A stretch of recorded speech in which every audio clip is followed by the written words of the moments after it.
You're listening to the Career Jump Podcast. Insights, interviews, and success stories to inspire and give you the edge when you make your next career jump.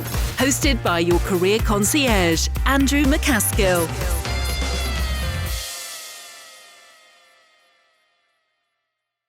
Hello, welcome back to the Executive Career Jump Podcast. I'm your host and career concierge, Andrew MacAskill. And I'm really excited because we've got Ben Khosravi with us today. How you doing, Ben? Yeah, good. Cheers, Andy. How you doing, mate? You all right? I'm really, really good. Now, we live like 700 meters from each other. I feel like we should be doing this around a table, but we're doing it via video so that our friends on YouTube can watch it as well. And you're in the office today. How's the day been so far? Well, you can probably imagine with recruitment, it's always like that anyway. But at the moment, it seems to be going like that. So we're enjoying it at the moment. It's been interesting. We've got someone who's to join us next week. She's all then getting involved with interviewing for people to join us. We've got new vacancies coming through. It is all good stuff. It's just knowing it's borderline overwhelming. I'm at that stage today. So it's good. Well, in running your own business in any time, you all seem to have either too much or not enough on. It's never perfect. Yeah. It's never straightforward, but I guess that's part of the fun of it as well. Or kind of teach myself that's the fun of it, because it is the journey, I guess. But yeah, it is fun. It is fun, stressful at the same time. But as long as the curve is going upwards, then I'm happy. That's all I think. 100%. Well, look, we've been connected for a while, had a couple of previous conversations, and I really like the content and the values and the ethos that you stand for. But for people who are listening who maybe haven't come across Ben before, tell us a bit more about your background and the type of work you get involved with. Yeah, of course, thanks. So I guess I've been doing recruitment, give or take, about 10 years. Long story short, I'm one of the rare people who actually wanted to get into recruitment. I went to uni. Funny enough, sports studies hasn't really helped me with what I do now. But for me, what I did a stint of traveling, did that for a couple of years. And actually what I was doing was picking up a lot of temporary roles. So I was sitting with agencies and, sitting on the wrong side of the table effectively. And what I found was actually when I was flying back, I remember it's getting back to the real world now. What am I going to do for a job? And I remember at a stage, I was like, you know what? I think I'd actually prefer to be on the other side of the table. I think I'd like the thought of interviewing people and, understanding them better. So when I came back to the UK, I actually got a job working for a small IT recruiter, and I just got my break. So I started off doing resourcing, learned about the candidates, and I guess that's where some of my ethos has come from, just in terms of they are my priority, if you like. So getting to know some good people through that, learning how to profile them to senior recruiters, that sort of stuff. Had a really scary boss, very scary. If I wasn't doing my call times by a couple of minutes, I was pulled into the meeting room. But I think what that did was give me a really good foundation. So I did that, enjoyed that role, worked for a large corporate, Hayes. I think everyone knows them. Very good training program for what it's worth. But stayed with these guys, did an energy sector desk, so very different. And then, from Hayes, ended up moving more towards kind of finance recruitment. So I worked for, again, another large corporate. And then after being there for 5 years, hands-on, growing a team, I was like, do you know what? I think we can do this better, or I think we can do this in a way which is a bit more intuitive. I found, for example, my sales director, he used to say to me things like, provide a solution, and was encouraging me to send the wrong people. And my ethos has always been, it's better just to be honest, just quality over quantity. So he would encourage me to do things that I didn't feel was necessarily in line with what the client wanted, given I was on the ground. So we set up in March 2019. We've been just over 2 and a bit years, and it's mad. It's mad. I honestly can't believe it. I'm mega chuffed with it. So all good. So that's kind of the journey, if you like. And so what does it look like now? What are you doing today as part of the business? What, in terms of what do we actually manage? Yeah, so we are purely accountancy and finance. We're based down here in Ocean Village in Southampton, like you say, just a stone throw away from yours.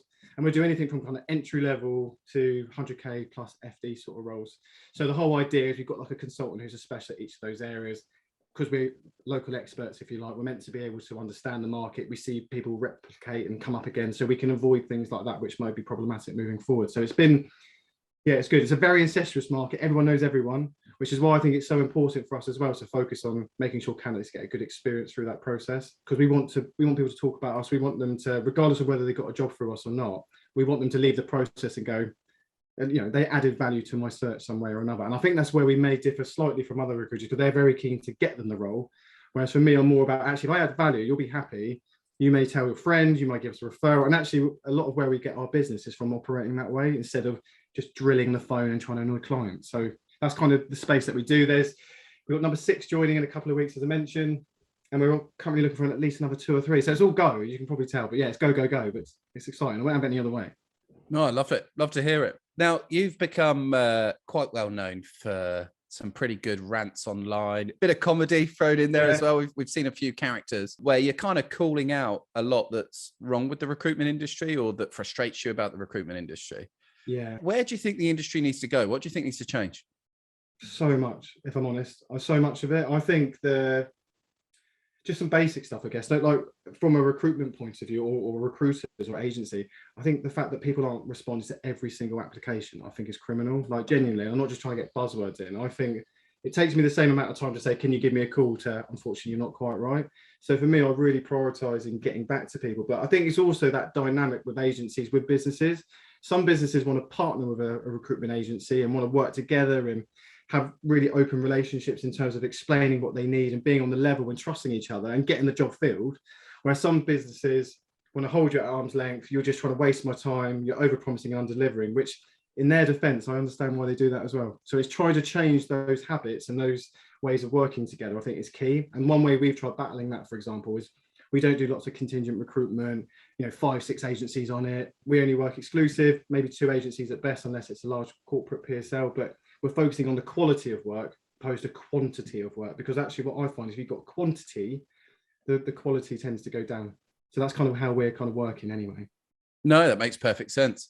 And there's definitely space for more transparent, meaningful relationships on both sides of the hiring equation, right? There's no doubt about that. Yeah, but it's because a lot of line managers have been burnt, and I get it as well. People go, oh, meet them, it's a good use of time. They meet them, they're not a good candidate, or not relevant, I should say. So it's that trust piece, and it's people who don't realise what people do. A lot of people just simply put an advert out, everyone comes to us and we just kind of sift it on. And I think it's not necessarily their fault. It's about educating people about both sides of the fence. And likewise, when it comes to kind of improving that candidate experience, is a lot of people don't know the mistakes that they're making. They don't realise perhaps what they're doing, which is making it difficult for them to get ahead of other perhaps applicants or job seekers on the market. So for us, it's constantly about educating people on these areas, because a lot of people don't know. I think the only other thing I'd add as well, we all assume, and this is something I've only really come to terms with the last couple of years, we all assume people know how to hire people as well. Like we're talking to line managers, they have no idea what they're doing. It's the first time they're recruiting. And we're there going, oh, you know what you're doing then? And a lot of businesses or recruiters expect people to know what to do, but their process is rubbish because they don't know what to do. And that's not their fault either. We need to educate them or upskill them, or they need to do some sort of upskilling. So we try and provide support on that side as well. Oh, I love that. Yeah. Just even interview training, right? Like at a base level, I think is the vast majority of people aren't interview trained. I think there was a poll that went out that Sarah put out. There was about 77% or something out of 1,000 said they'd never been trained on interview. Yeah.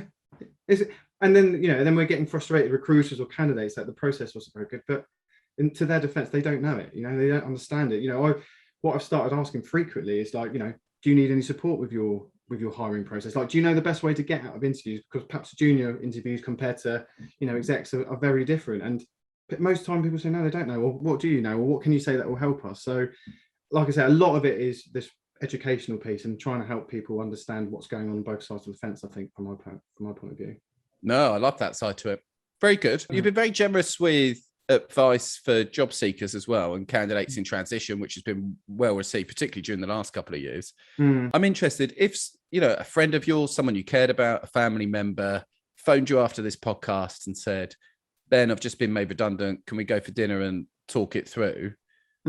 What advice would you give them? What would you tell them to do if they'd been made redundant today in order to navigate that and give themselves the best opportunity to get hired? Yeah, that's a good question. Personally, I think just firstly, digest it. I think what a lot of people do, they panic. They're like, right, I need to get back out on the market. And that desperation or that urgency comes across and sometimes doesn't reflect too well. I think it's so important that if you get news like that, you sit on it, you digest it.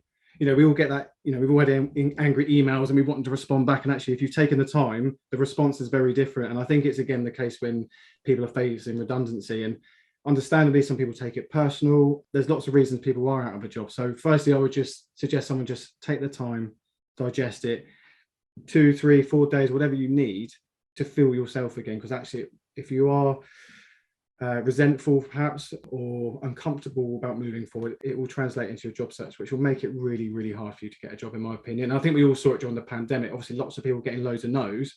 So actually, when it came to getting feedback, people were frustrated or angry or taking it personally. And actually, it's trying to keep that separate. So that's probably where I'd start.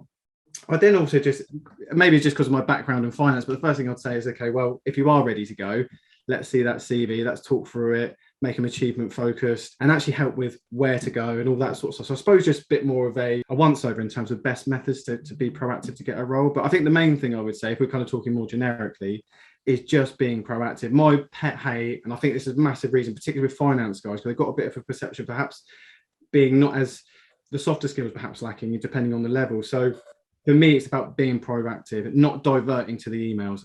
We get people applying to roles, requesting callbacks, and people, just divert to email, send me the job spec, and they just aren't proactive to pick up the phone. And I think for finance people in particular, those who are on the phone, building relationships with me is going to translate really well when it comes to getting a job, because obviously I'll speak of them favorably and warm, and then assume our clients will be the same.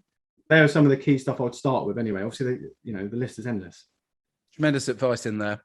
And when they're talking to you, a lot of it's just about being front of mind, right? So that when you're having a relevant conversation, that their name is one of the ones that pops up.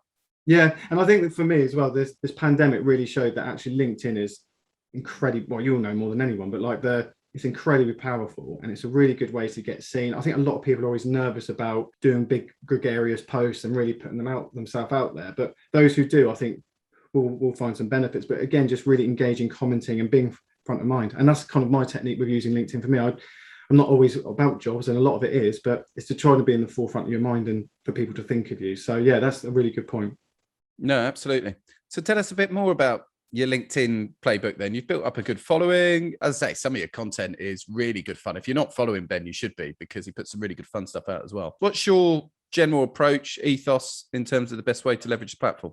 It's hard, because I think we all say about being authentic, and it's one of these things that have been massively overused, but I try to be myself. I try to, things I used to be scared to say, I say now. And I think it's difficult. When I work for another company, obviously I'm really cautious of what people might say or the kickback on it. So I also appreciate that as well. But for me, it's also just being honest. Like, you don't get anywhere from beating around the bush.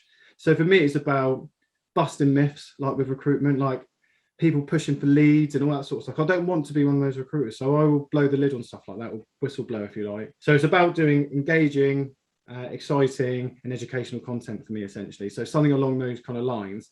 But we were talking about LinkedIn today, fun enough. We did a quick training session on it, and just making sure there's a nice blend between personal, because people buy from people, or people like working with particular people, as well as that kind of professional piece as well, where you're trying to kind of thread in bits of knowledge that might help your audience, if you like. So yeah, if you can give value, it's great. But if it's entertainment value or if it's educational, either way, as long as it's some sort of value in there, it should hopefully be worth following, if that makes sense.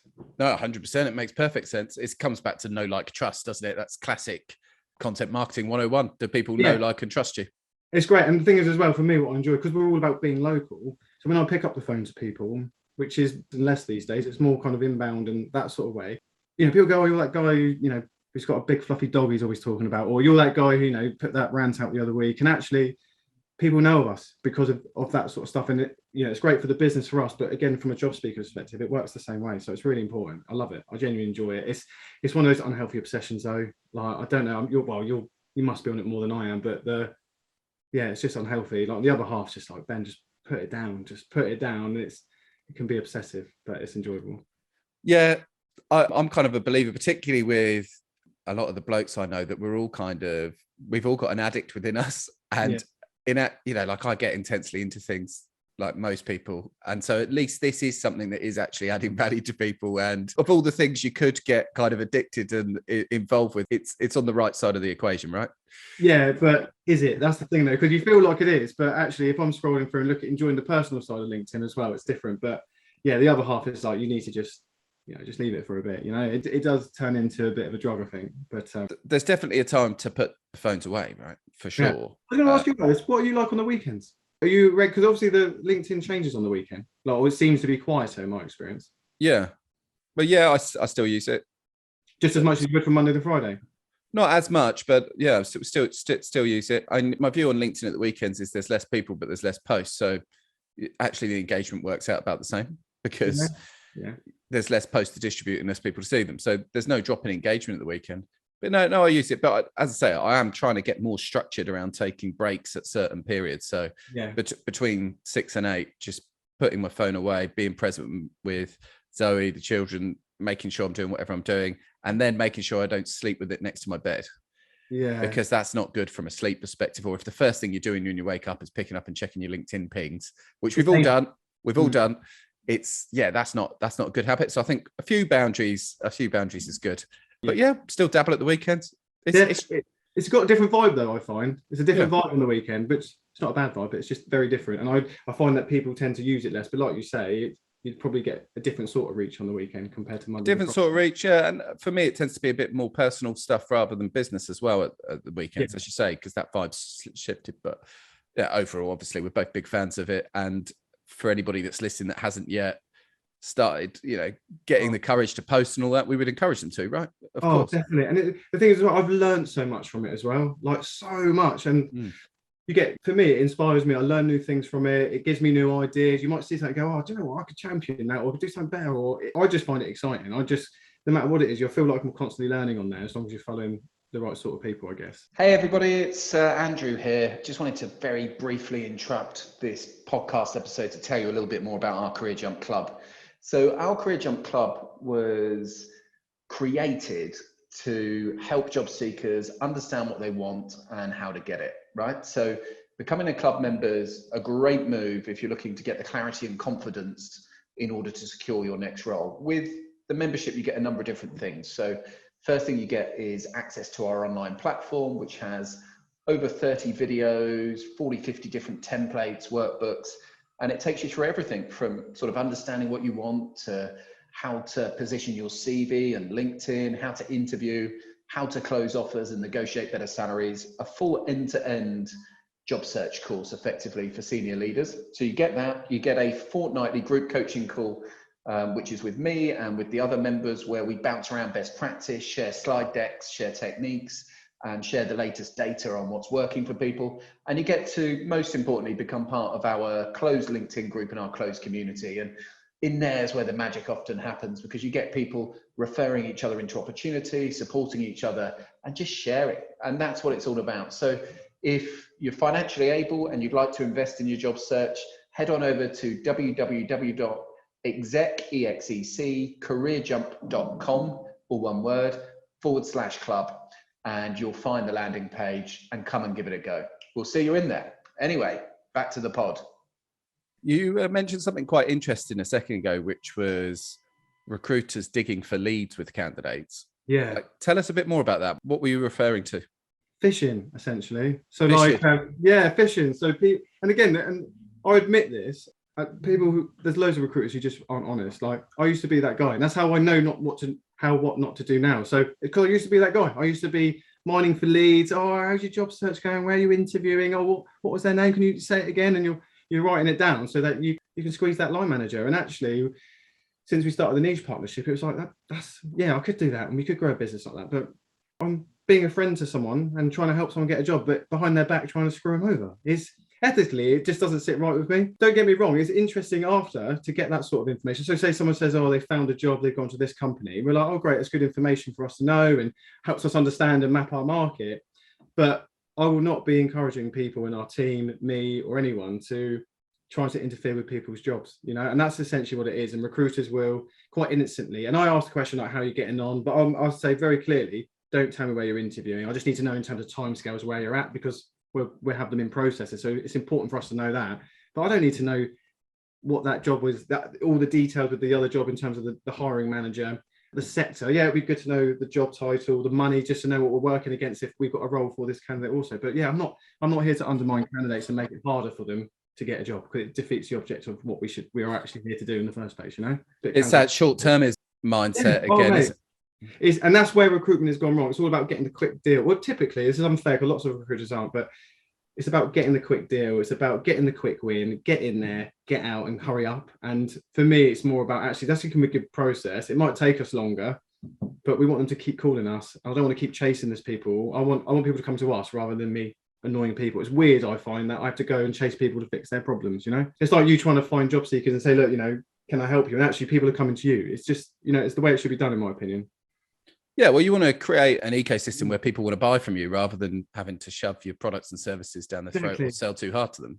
Yeah. I like that. It's brand led. It's long term. It's how you create value. I love that. It's really Yeah. cool. What does a Ben pre-interview pep talk look like with a candidate? Like, what kind of advice are you giving people before they go out and meet one of your clients? Obviously in a generic way, because we're not talking about a specific job, but interested to hear, how do you help guide those conversations? Yeah. So firstly, we do it with every single application, whether they're juniors, seniors. I think this part of the process isn't overly prioritized for recruiters. I think they do all the hard work for getting the vacancy, putting the two together. Then a lot of times, like, right, good luck, and kind of just give them the basic. We go in. So I'll be sharing meeting notes that I've had to help give them some background in terms of the role and the opportunity. But typically, depending on whether it's a video or in person, there's lots of obviously different ones. But I suppose if I was to highlight a couple of my favorite ones, videos, and I think, Andrew, you might have inspired this one, or I've definitely heard you kind of preaching it about the almost like bookends. So finishing answers with questions, essentially, to help the flow of conversation. To obviously, there's sometimes a bit of a lag, so it helps with that kind of continuity of conversation. And I think more importantly as well, it helps build a relationship because it feels more like a conversation rather than a hiring process. There's lots of different points we can go through, but for me, one of the key things that I always say is you want to build a relationship with this person. You could be the best person in the job. You can have all the skills and, to pay the bills. But when it comes to this particular role, if you're not building some sort of rapport with the line manager, it doesn't matter how good you are for the role. So I just kind of make it really clear how important it is to understand your interviewer, do some research into them, and to by asking questions throughout the process. Well, a lot of people obviously bag them to the end. For me, I'm like, no, ask as you go along. Don't wait till the end. Have those conversations throughout, build a natural relationship. And if you get on with the person, it's probably a good job for you anyway. If you're not gelling, it's probably a good suggestion of their management style, whether you'd actually want to work with them. And then on the back of that, a lot of people then go, well, if I've asked all my questions throughout the interview, what do I put at the end? And personally, I always suggest people obsessed with asking about people's favorite subjects. And it sounds like I'm teaching people to be a creep, but the truth is I tell people or encourage people to ask about the interviewer specifically. Why do they enjoy working there? What struggles have they had? Because the truth is, if they're saying, it's a pain to work here, it's, I don't get any support, then it's a bit of it works two ways. The candidate's also then going to get a bit of an impression what it's like. So yeah, relationships, just focusing on that and making it feel more like a two-way conversation rather than sat in the hot seat and people firing questions. That's just not how you want them to flow, generally speaking. 100%. It's fantastic advice. And what you're doing there in a sentence is helping them build trust. Yeah. And again, like I always tell people, go through the spec and, highlight what's relevant and, reconcile your CV and talk through all that obvious stuff, I guess. But it doesn't matter if I just don't trust you or I don't like you. And that's the reality of it. No one wants to work with people they don't like. They've got to manage this person. If they're a pain, then why would you put yourself through it? 100%. So go in with the goal of building trust rather than of extracting a job offer or overselling. Yeah, it's real. Yeah, and it's the same for me when I'm trying to tout for business or businesses coming in. I'm not desperate. I want a conversation with someone to see if it fits, and if it does, then it would make sense for both of us to do it. And that's what job seekers need to try and get to, I think, from interviewing. Yeah, it's that peer-to-peer. I love that. Very good. You get there in the driving seat a lot of the time as well. What do you mean by that? Perhaps pandemic, you might argue slightly different, but post-pandemic, especially for accountancy and finance, which is obviously our key area, they are 95% of the candidates are in the driving seat and they have no idea. They're like, oh, I hope they like me. But I've got a line manager on the end of the phone, really keen to fill this role. They look really good. God, I hope they deliver too, because we want to hire. And I think when people start remembering that, they go into interviews a lot more comfortable as well, and they start being themselves, and then it makes them a bit more desirable as well, because they don't come across overly eager, perhaps.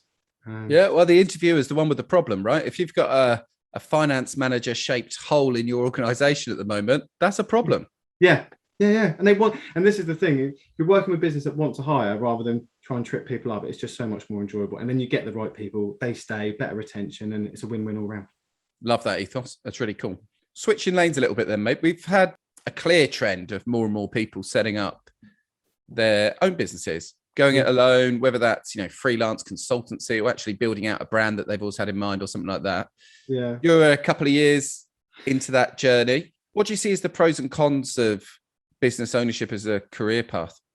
It's really weird that someone's asking me this question, because I've always been watching people, answer this question. It's a good point, but I think I always start with the negatives, finish on a high, I guess. But negatives, you just can't switch off. Well, me personally, I just can't switch off. It's borderline damaging, but it's exciting. It's excitement, it's fear, but I just can't switch off. I literally can't switch off. And even when I'm thinking I'm having downtime, it takes a very small conversation to get it back to the business and what we're trying to get to. So it's obsessive and it can take over. I have very little time. I know I'm not all about putting in ridiculous hours and, having a good work-life balance, but the reality is that balance, is, especially at the beginning, is just out the window. No annual leave. That is pretty hard, that one to digest. You've got the missus who wants to go on holiday. You've got family like, come on, you're your own boss. You can just take any time off. And it's not that way at all. I also need to pay the bills and stuff like that. So I guess for me, it was, the main con being just the lack of, you lose a lot of your time initially, but thankfully I'm starting to take time off again and having annual leave like normal people. So that's quite nice. The cons and the pros, without sounding arrogant, I'm just so proud.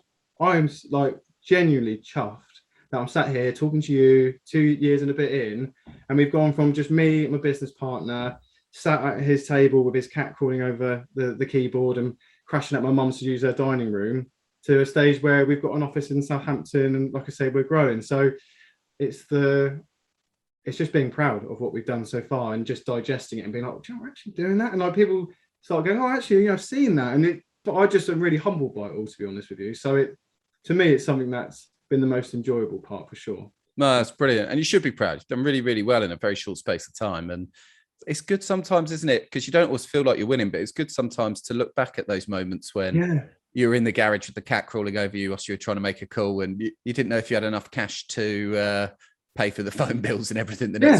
Like it's really good to look backwards to sometimes get a feel for how far you have come, because it doesn't always feel like you're moving ahead at the pace that you would like, does it?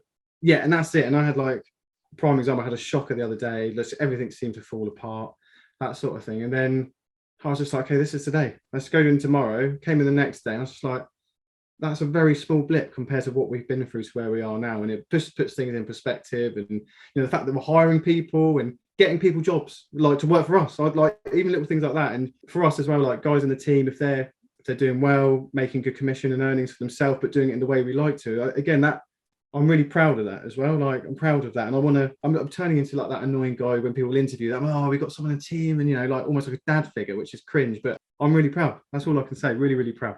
Yeah. And you've been trying to find some new ways to reward your people as well. I saw. Yeah. You saw that. Yeah. I really love that, mate. Tell that story for the podcasters. What you did. So we've got a guy in our team. I won't say his name just for rec purposes, but he's an absolute legend. The guy, just our core values are aligned, so everything is easy just because of that reason. He takes feedback on board. He genuinely cares. Our ethos are very similar. He hits his targets all the time, which is great. But what we did, that aside, like targets, because it was nothing to do with that, I just wanted to basically say I'm really grateful for everything you're doing. Like when I worked in recruitment for another company, I felt like I was giving it blood. And people just saying, oh, you're leaving early today and you've already done overtime. And, you get a lot of stick for stuff like that. And I never have to ask him of anything. Like he's just someone that I could trust implicitly. So what we decided to do, we said, oh, we've got a meeting, get your suit on. We all put we do smart casuals, we had our shirts on, all our smart shoes, that sort of thing. And funny enough, we've got a client, and next to this client, there's also go-karting. So we're all going to this meeting. So we're there, me and him driving in the car. And then we're pulled in. He's like, what's going on? And I was just, oh no, we're pulled in. He's like, I was just like, we'll just park here. And then as we're walking, he's like, so, tell me a bit more about this client. I was like, we're not going to see that client. He's like, what do you mean? I was like, we're going here. And he's like, you're being serious? And it was a big go-karting place over in Eastleigh in Southampton, which was pretty good, to be fair. And he was like, you're joking? I was like, no, genuinely, we're going go-karting. It's 1 o'clock.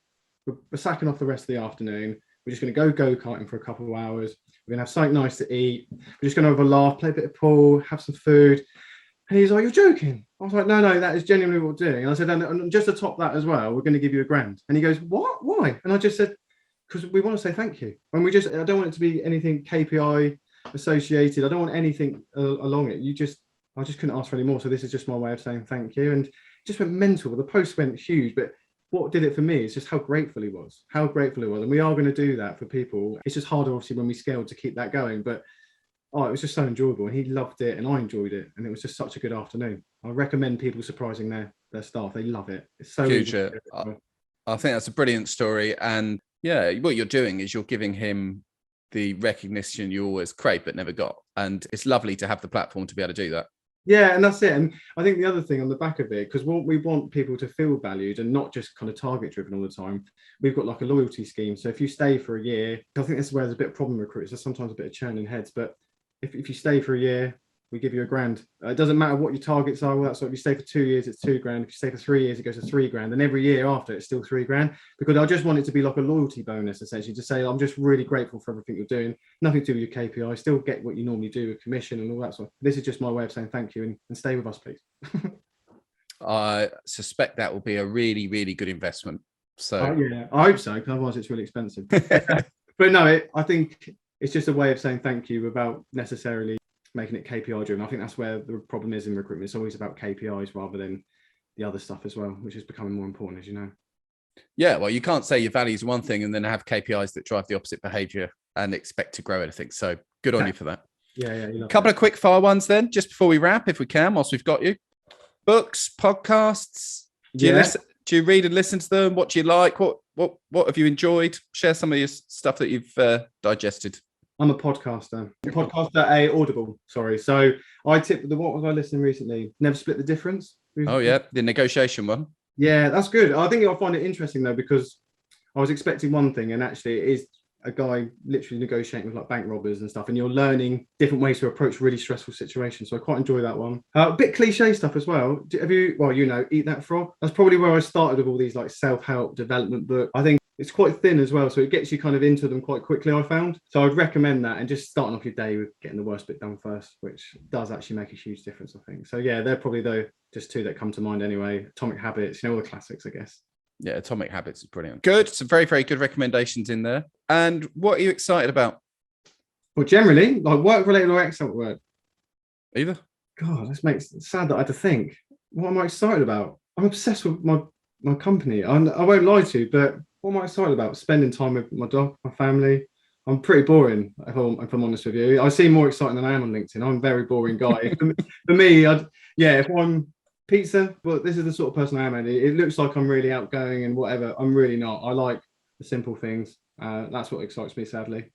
That's really interesting. I have a theory that most people on LinkedIn are ambiverts, in that they're extroverted on LinkedIn, but more introvert in nature off of LinkedIn. Yeah, I'm boring. Don't tell anyone. Boring. That you're right. You're right. But the thing is though, because my passion is my job, it kind of, without sounding corny, it kind of works well because I'm talking about my favorite subject all the time. Whereas if it was talking about me personally all the time, it might be a bit different, No, it might be indeed. Well, look, keep up the great work. I'm really excited for the progress that you've had. And yeah, I hope you keep going from strength to strength. If somebody wants to connect with you in the finance ecosystem, what's the best way for them to get in touch, do you think? Yeah, so there's two ways. You can either connect with me, obviously DM, obvious way to go in, or go to our website, www.tnpjobs.com. So Tango November Papa Juliet Oscar Bravo Sierra.com. And then there's the place where you literally just hit a button, you can upload your details, and we'll get in contact with you within 3 days. Yeah, love that. Okay, we'll put the links in with the episode as well. Make sure you follow up with Ben if you're not already. As I said, you definitely want to be following him on LinkedIn because he puts out some great stuff. And thanks for freeing up your time today. It was great to reconnect. No, I enjoyed it. Thank you. Take care. Cheers. Ben, cheers. You've been listening to the Career Jump podcast with Andrew MacAskill. For more resources and information, just head over to the Career Jump website at www.execcareerjump.com to supercharge your job search and start making moves. Let's get to work.